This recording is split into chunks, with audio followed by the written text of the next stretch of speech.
RPN, the Roddenberry Podcast Network. Today's daily Star Trek news is supported by listeners like you, patrons through Patreon.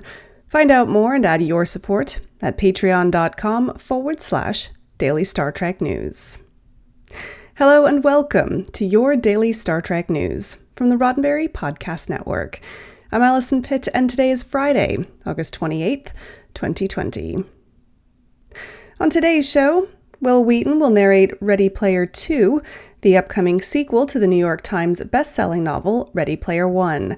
Star Trek's William Shatner weighs in on the U.S. Space Force's military ranks, and I've got the answer to Tuesday's trivia question.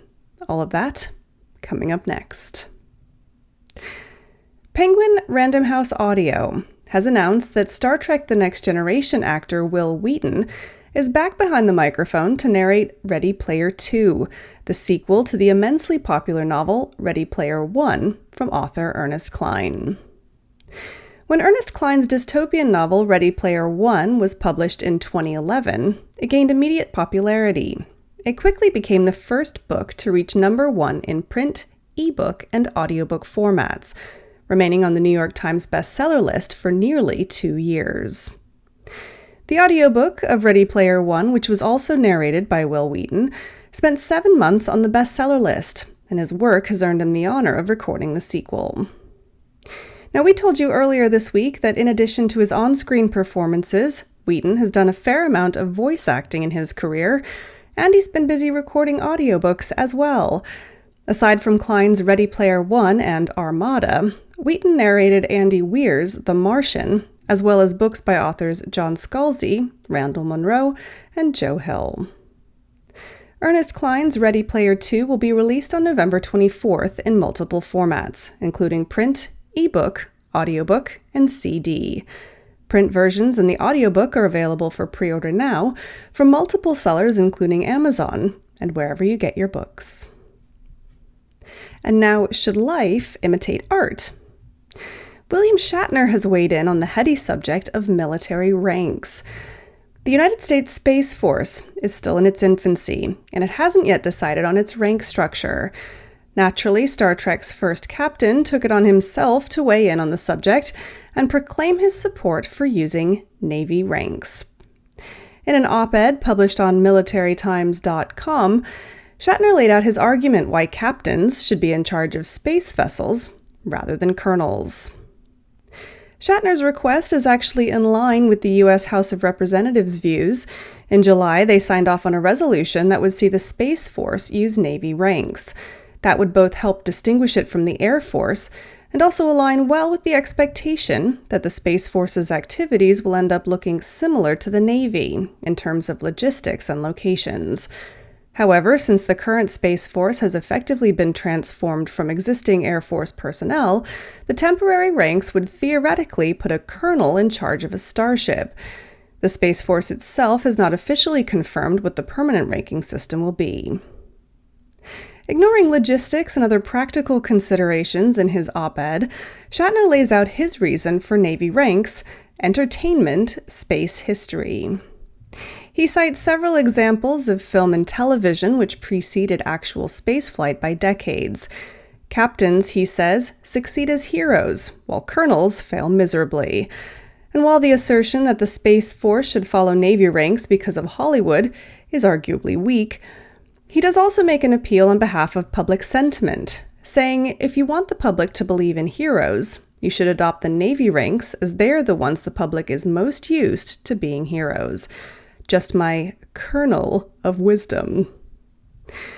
The National Defense Authorization Act passed by a presidential veto-proof majority in the House and Senate on July 23rd, but the provision concerning Space Force ranks is only present in the House bill, H.R. 6395. Both congressional chambers are expected to debate the final provisions of the act sometime this fall. I've got the answer to Tuesday's trivia here in just a moment, but first, a word from me. Did you know that Daily Star Trek News is on YouTube? Some of you do, I'm sure of it, because you're probably watching me right now. But if you didn't already know, then you should go and check it out.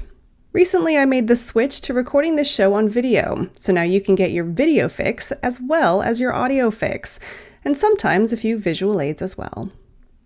Please go and check it out, and please subscribe to this channel. That way you'll never miss a moment of daily Star Trek news. Just head to youtube.com/daily Star Trek news. That's youtube.com/daily Star Trek news. And a big thanks to you for supporting this show. And now, it's the answer to Tuesday's trivia question.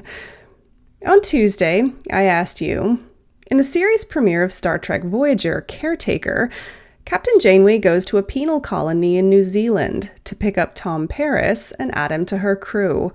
But how does Captain Janeway know Tom Paris's father? The answer?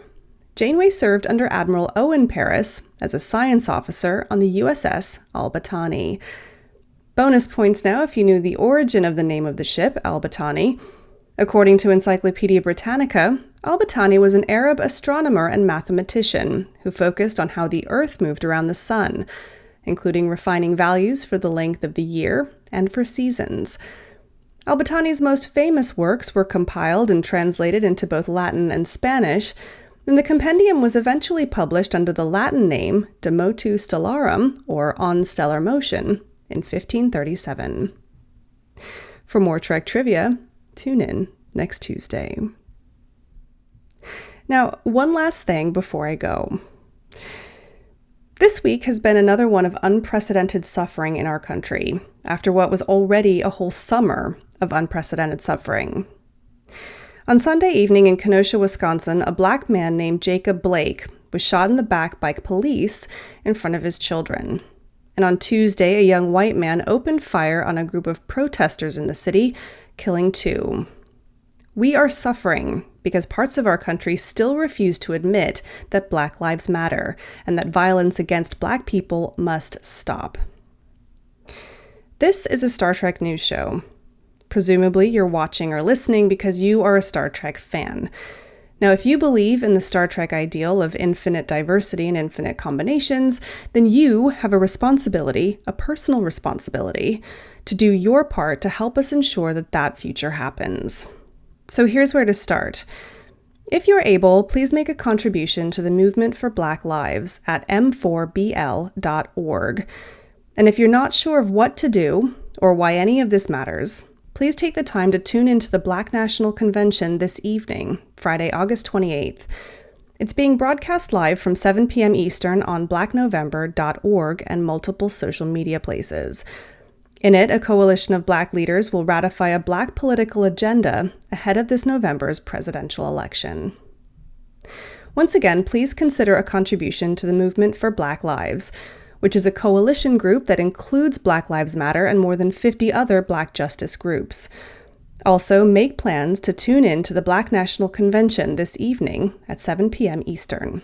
Do your part to make the Star Trek future into reality. Thank you. Well, that's it for today's daily Star Trek news from the Roddenberry Podcast Network. Don't forget to check out the other great shows on the network at podcasts.roddenberry.com. Daily Star Trek News is produced by me, Allison Pitt, with selected stories by Chris Peterson. We're supported by people like you through Patreon. Find out how you can add your support at patreon.com/Daily Star Trek News.